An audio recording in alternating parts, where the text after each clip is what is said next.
when MMOs are no longer fun? Hey guys, what's up? Mad Season here, back with another video for you. Today we're going to talk about something that's probably happened to most everybody who's played MMOs at some point. Come home from work or school, relax, launch your favorite MMO, enter the world, jump around for a little bit, ruminating on what you want to do, and after a couple of minutes you decide that you want to log off because it is no longer fun, and a lot of the times you don't even know why. There's just this overpower. I mean, he's clearly talking about World of Warcraft because I'm having a lot of fun in RuneScape. Do you think he's talking about RuneScape here? Desire to log off and do anything other than play this game that you used to love. So today, for those who have been in that very position or are currently in it, I thought we would analyze this and answer the question. It's called burnout. Just why? Yeah, he's just talking about burnout from become unfun. I mean, eventually, if you play, so burnout either comes from playing too much in a short period of time, or too much, or you just beat the whole, or you just do all the content. I imagine at some point after you've gotten Zuckhelm and all of the items and pets in the game, you probably maybe don't enjoy logging into the game as much anymore. You know, like that takes a long time to get to that point. A good place to start is always with the basics, and we have to ask ourselves the question, what is the core fundamental appeal that drives people to play video games? Well, they're recrecretional. That's when you started UIM? Okay, so you go the Alfie method. Can mean different things to different people. I'm listening. I'm listening. I'm gonna get my bagel, but I'm listening. For others, it's an intense match in an FPS game, or maybe a mind-boggling puzzle, a thrilling horror, competitive team-based, high-end rating, chill grinding with Netflix in the other monitor, and for the rest it's erotic role-playing. But the reasons why we play them can of course vary wildly. A common trait that they all share is the fact that they are optional. Think about the first time you picked one up. You didn't do so because you were going to fall behind on dailies or your raid needed you to tank. That would of course be impossible because you didn't yet have a character. You most likely started purely on the principle of, hey, that looks fun, I'd like to try that. So really at the heart of all of this isn't necessarily to identify why you're no longer having fun. Rather, it's more to identify the reasons that compel you to play other than for the fun of it.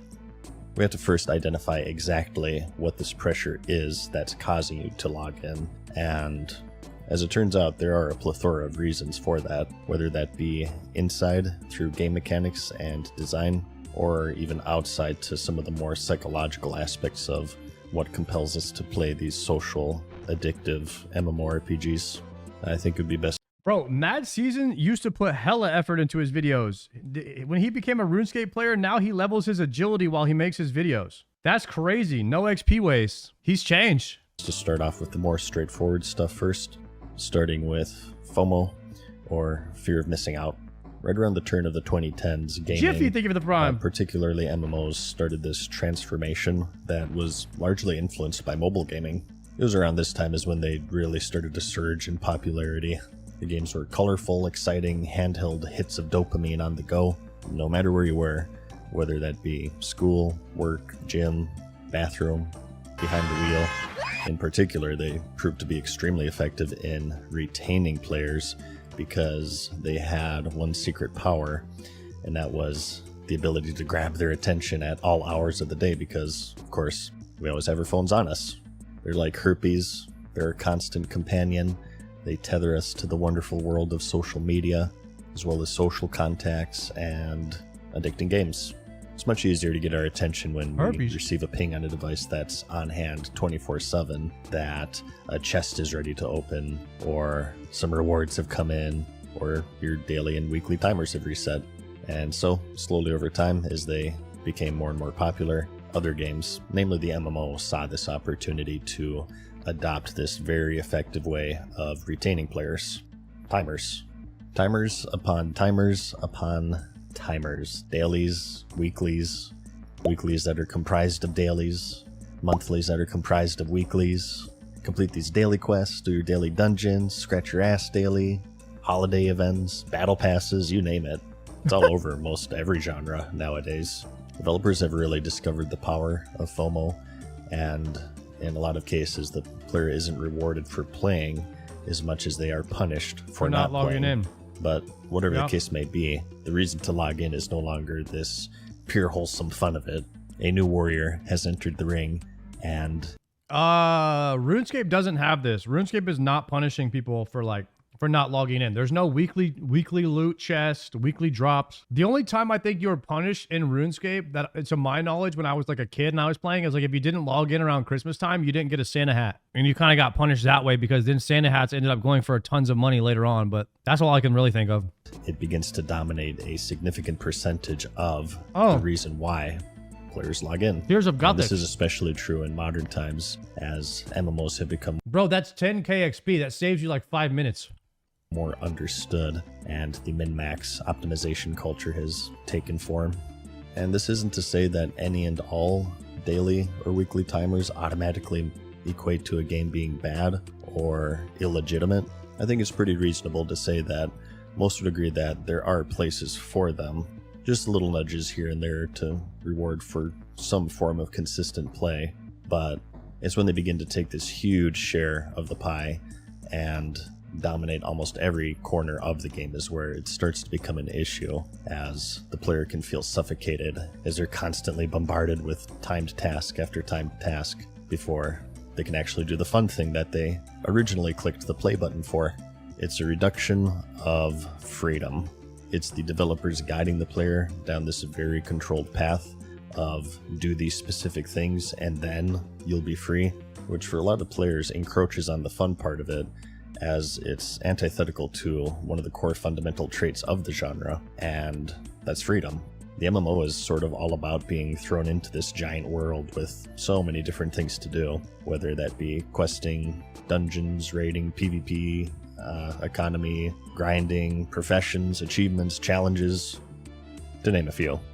It is the buffet of the world of video games, where you have this huge selection of variety to choose from. So in the cases where these focused niche daily timers start to really dominate, you definitely have this loss of this sense of freedom, and you can almost feel as if you have a list of chores to go through before you can get to the fun stuff. And for that reason, it's item number one on our list of things that compel you to log in, other than what initially seduced you to begin with: fun. So continue this logic in chasing the reasons that people log in for other than fun. Next we have addiction. It's no secret, I can MMOs quit anytime. are addictive. Probably I'm the not most addicted. addictive genre there is, right next to mobile gaming. RPGs themselves are very addicting. There's just something about constant long-form character progression that fires up our dopamine receptors. But the key here is that up until the late 90s, there was this safety measure in the fact that they ended. Eventually you go through a campaign and you have a credit screen awaiting you to tell you to do something else with your life. But now you take the same idea and you put the player into this virtual world that's to be shared with thousands of others, and remove the ending, and you now have the recipe for one of the most addicting genres of game to ever exist. And beyond that, with the help of the previously mentioned FOMO, they're actually designed to be addictive. They're designed to create this maladaptive dependence where players develop an almost obsessive pattern. Well, it's not working on me, I'll tell you that. I can quit anytime. I could take days off and totally not play if I wanted to. It's not like I ran 30 CG runs yesterday. I only ran 28. Okay? Of play.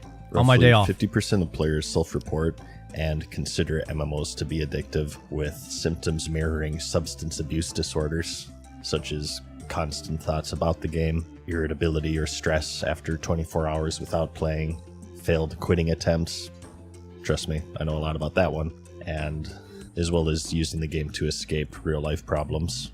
This addiction stems from a potent mix of psychological principles, game design tactics, social pressures, as well as individual vulnerabilities. Most people know that dopamine is the culprit, the neurotransmitter tied to pleasure and motivation. Logging in for a previously mentioned daily quest might yield a minor upgrade, but the key here is that this anticipation builds tension that's only relieved by playing. Studies have indicated, as the world of social media has evolved and has collectively been overflooding our brains with this constant stream of dopamine, it's actually rewired our reward systems, and it makes real-life tasks feel dull by comparison, leaving these online virtual spaces as the only potent source left for our beloved hit.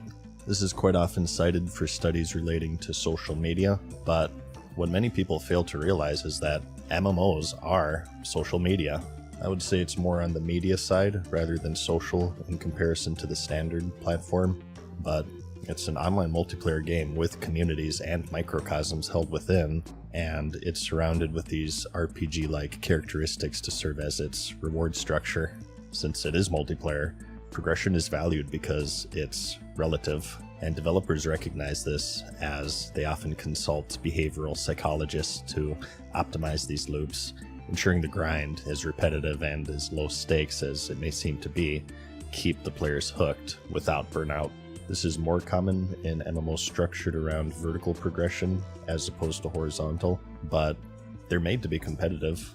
Humans are wired for rivalry, and MMOs amplify it with leaderboards, PvP arenas, rare cosmetics, dungeon scores, thank you for the raid prime. scores, item Just get the levels, both already? and We're about to get best one. in slot gear that remains best in slot until Next the run. next set is released. This creates a certain amount of pressure to keep up through, once again, FOMO, as it creates this urgency out of fear of being left out of these activities if your character falls too far behind. This leads us to number 3 on our list, and that social pressure. Joining a guild is many times a commitment. It means showing up for scheduled events like boss fights and raids, or PvP fights, where your absence lets the team down, and in many cases, some even describe it as a second job. You become a critical part of your group's success, and many watching, I'm sure, can relate to being in situations where sometimes you're not really feeling it. I just want to clear the air here, guys. I did not quit my other job to become a streamer so that I could play video games all day because I was addicted. I just want to clear the air, okay? But it's raid time and everybody needs you, so you begrudgingly click the play button. But it's not all negative. This pressure can manifest in other more wholesome ways. Online friends can very well become a real and integral part of somebody's social circle and support system. While there's definitely no replacement for face-to-face social interaction, this is something that many people learned with the COVID-19 lockdowns. Real bonds can be formed and friendships can be made online, and this is especially true for those who may suffer from social anxiety, which happens to be a group of people that are particularly attracted to the genre due to the casual nature of how people interact with each other. You don't walk up and shake hands, maintain eye contact, and engage in awkward small talk. You click invite, you talk in text, and the focus is often centered around the task at hand rather than the individual person. But regardless, throughout all of this, friends groups have been formed, and many people relate to the fact that while they were initially attracted to the game for its gameplay, what kept them playing were the people who they played with, which certainly raises the stakes and the consequences of quitting the game if you're no longer having fun with it.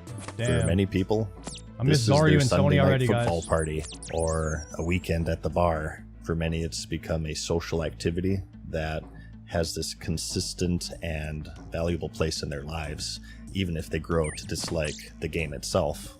I like to make the comparison of beer. By itself, it might taste like urine, but it does taste a little bit better if you enjoy it with friends. And it can be just as addictive, Urine? even if you don't enjoy the actual beer. And for those who are in this position, it becomes more of a means to an end. It is the platform for which they obtain something more valuable to them. This too is something that developers are very well aware of, and some have even built their entire game around it. Some of you might be familiar with Star Wars Galaxies, Yep. which held an economy and item system that was entirely player-driven. You had combat roles that... Bro, in Star Wars Galaxies, there was no Grand Exchange or auction house. You had to list it on a forum. Literally, you sold stuff on the forums. And then you would message the person, yo, I want to buy that. And then you would go meet up with them in game. It was crazy. that got crafting materials. They would trade it to crafters, who would then turn them into weapons and armor for the combat professions, to this time get resources for cooks to sell back to them for buff food, or resources to create doctor buffs, which were required for the end game. And then the doctors would then spend this money on a stripper to gain more buffs. Yeah, seriously. Dancers. This model was called the weak tie. There was actual stripper. Yeah, it was basically you had to go watch a stripper to get an intellect buff. Were necessary for your survival, and it was designed around the purpose of you could be a dancer in the game and creating these online tight-knit communities. They wanted it such that if you were thinking of quitting, you weren't just leaving behind a silly video game. You were leaving behind a community who needed and valued you. Next, we briefly mentioned this earlier, but we also have the fact that people use it as an escape. So now that we have this understanding of their heavy social nature and just how much it can influence players on a community and individual level, these aren't just virtual worlds. They're virtual online ecosystems with communities. There's an MMO called Second Life, which is a very appropriate name because due to their time-consuming nature, for many, the MMO is their second life. Although they aren't immune to change, they're certainly less volatile than the unpredictability of life. They've become a comfort activity that serves as this escape from the unknown and the seriousness of real life and all of its stresses, to where no matter what's going on, you can always farm some mud crabs outside of Relica for some strength XP.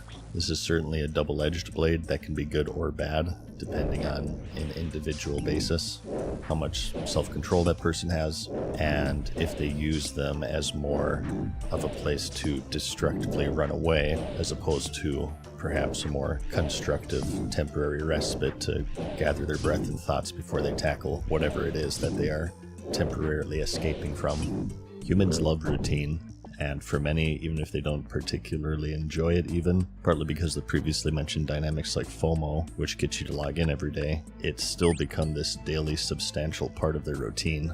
And even if it's no longer really that much fun, they continue to play it because to remove it from their routine after such a long amount of time would be quite jarring, especially if they don't have anything else to fill in the void that's left behind. And beyond this, there's also a power struggle aspect to it. Again, this is something that's been studied in the world of social media, but also applies to MMOs, especially in terms of power, where you may feel overwhelmed from the stresses of life. MMOs let you embody this powerful avatar, lead raids, amass wealth, and to be the best at something, or at least to be more than what it is possible in your mundane personal life. And last on our list, finishing off again with a more psychological reason, we have the sunk cost fallacy. This is often referenced in the world of gambling. A player loses $100 in a game of blackjack. Well, he's got to keep playing to earn it back. I've already lost $100, what's 100 more? Maybe I can win it back. Until, of course, because the game is skewed mathematically towards the house, that 100 eventually becomes 500, 1,000, 2,000, so on. And for the MMO, while the money investment is rather tame compared to many hobbies, what's really at stake is time. It is by far the most time-consuming genre of any game. Not only are the activities themselves time-consuming, such as leveling and raiding, achievement hunting, or any of the 100 things that you can do, they are also, of course, without end, as the game is constantly updated and more obstacles to overcome are constantly being added. The MMO first gained mainstream popularity with the rise of World of Warcraft in 2004, which means we just passed the 2-decade mark since the breakout of the genre, and many people have been playing for all of those 20 years. So we have thousands of hours or even thousands of days of time and energy and memories sunk into just one single game. And I did it, guys. Tier 3. Loops back to addiction, because this situation is created where 8 fish, quitting means essentially relinquishing a 20-year investment. It's not to say that they necessarily wasted the past 20 years of their life, of course. For some people, it's all about the journey, and the memories made along the way are worth it. But for the less abstract, motivated people, it can feel as if their time could have been better spent elsewhere, especially if they have grown to dislike the game that they're playing. However, quitting would force them to confront that uncomfortable reality, and so they just never quit, even if the enjoyment and fun has long left them. So, FOMO, addiction, social pressure, escapism, sunk cost fallacy. If you remember, the goal of this video was to identify the reasons why you log in that aren't fun, and these are just a few of the many, although I would say that they are the most common. It's a very complicated situation that's highly dependent on each individual person. At the end of the day, you just have to remember what initially drew you to it to begin with, and that's just to have fun. If you find this word falling lower and lower on your priority list of why you play, that's when it's time for a break. Forcing it eventually leads to burnout 9 times out of 10. I've rarely seen people try to tough through it and they just magically start enjoying it again. I personally have taken many breaks in my time. I've picked up other hobbies and focused my efforts elsewhere. And guys, I ain't by taking no doing that, break. all of these other pressures begin to fade, and the fun part begins to once more climb the rankings of what not gonna burn out in influences me to CG. play, until eventually I decide that I want to play it again. There's no way I If you burn do find out. yourself in this position of playing them, even if they aren't fun, you've probably gathered that the solution lies in once more making it optional, to remove all obligations and pressures other than fun as your reasons to play it. Usually that involves just walking away from it, and it might take some time, depending on your level of burnout. For some people it's a week, for others it's months, years, and some never come back. And that's fine. Don't pressure yourself to play. Don't let the developers pressure you into playing with their various addiction-fueled design choices, and really just play when you feel like it. Play when you think to yourself, hey, you know what? That sounds like fun, which, again, is the entire point of video games to begin with. But with that being said, I hope that you found this video fun or helpful. Like it if you liked it, because I will see you in the next one. Peace. Bro, Mad Season could have been like a psychologist or teacher, like a study of people. What's it called? The study of people? Yeah, he could be like he's like a studier of people.